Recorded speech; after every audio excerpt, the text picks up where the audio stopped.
স্মরণ করো তোমাদের উপরে আল্লাহর নিয়ামতগুলির এবং তার দৃঢ় প্রতিজ্ঞাগুলির, যা তিনি তোমাদের থেকে গ্রহণ করেছেন। যখন তোমরা বলেছিলে, শুনলাম এবং আনুগত্য করলাম। আল্লাহকে ভয় করো, তিনি তোমাদের অন্তরে যা আছে সে বিষয়ে বিশেষভাবে অবহিত। হে বিশ্বাসী মানুষেরা, তোমরা আল্লাহর উদ্দেশ্যে সত্য সাক্ষী দানকারী হিসাবে অবিচল থাকো। কোনো জাতির প্রতি তোমাদের বিদ্বেষ তোমাদের যেন ন্যায় বিচার করা হতে ফিরিয়ে না রাখে। তোমরা ন্যায় বিচার করো, উহা আল্লাহ ভীতির নিকটতম। তোমরা আল্লাহকে ভয় করো, নিশ্চয় আল্লাহ তাআলা তোমাদের কর্ম সম্পর্কে অবগত আছেন। যারা বিশ্বাস করে এবং যোগ্যতা অনুযায়ী কর্ম সম্পাদন করে, তাদের ব্যাপারে আল্লাহর প্রতিজ্ঞা যে তাদের জন্য রয়েছে ক্ষমা এবং বড় বিনিময়। যারা সত্যকে লুকায় এবং আমার নিদর্শনগুলো অস্বীকার করে, তারা জাহিম দোজখের অধিবাসী হবে।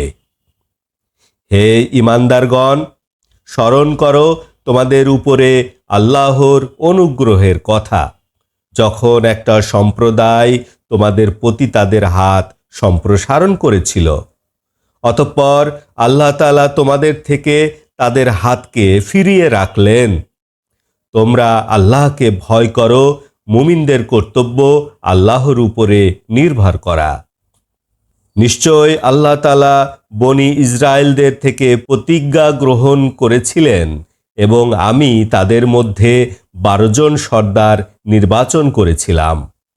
এবং আল্লাহ বললেন, আমি তোমাদের সাথে আছি যদি তোমরা সালাত প্রতিষ্ঠা করো, যাকাত প্রদান করো এবং আমার রাসূলের প্রতি বিশ্বাস স্থাপন করো, এবং তোমরা যদি তাকে সাহায্য করো এবং আল্লাহকে যদি কর্জে হাসানা দাও, তাহলে আমি তোমাদের গুনাহসমূহ ক্ষমা করে দিব এবং তোমাদেরকে অবশ্যই জান্নাতে প্রবেশ করাবো, যার তলদেশ থেকে নহর প্রবাহিত। অতঃপর তোমাদের মধ্য হতে যারা অবিশ্বাস করে তারা সরল পথকে হারায়। তাদের প্রতিজ্ঞা ভঙ্গ করার ফলে তাদের উপর আমি লানাত করেছি এবং আমি তাদের হৃদয়কে কঠিন করে দিয়েছি। তারা বাক্যগুলি তার স্থান হতে পাল্টিয়ে ফেলছে এবং তাদেরকে যে অংশ দ্বারা উপদেশ দেওয়া হয়েছিল, ওরা সে অংশকে ভুলে গেছে। তাদের অল্প সংখ্যক ছাড়া সবার ভিতর থেকে বিশ্বাস ভঙ্গ উপলব্ধি করতে থাকবেন। অতঃপর তাদেরকে আপনি ক্ষমা করুন, উপেক্ষা করুন এবং আল্লাহ তাআলা সৎকর্মশীলদেরকে ভালোবাসেন। আর যারা বলে আমরা নাসারা, আমি তাদের থেকেও প্রতিজ্ঞা গ্রহণ করেছিলাম। তারাও তাদের উপদেশের অংশ ভুলে গিয়েছিল। আমি কিয়ামত পর্যন্ত তাদের মাঝে শত্রুতা বিদ্বেষ উস্কে দিয়েছি।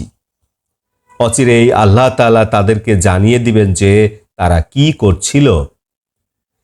হে কিতাব প্রাপ্তগণ, তোমাদের কাছে আমার রাসূল এসেছে কিতাবের অনেক বিষয় যা তোমরা গোপন করে রেখেছিলে, তা তিনি তোমাদের উদ্দেশ্যে পরিষ্কার করে দিয়েছেন এবং অনেকগুলি উপেক্ষা করেছেন।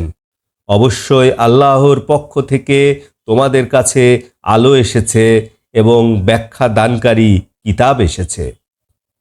নিশ্চয় ওরা কুফরি করেছে যারা বলেছে মরিয়মের পুত্র মসিহ আল্লাহ। আল্লাহর মোকাবেলায় কে কি করার ক্ষমতা রাখে?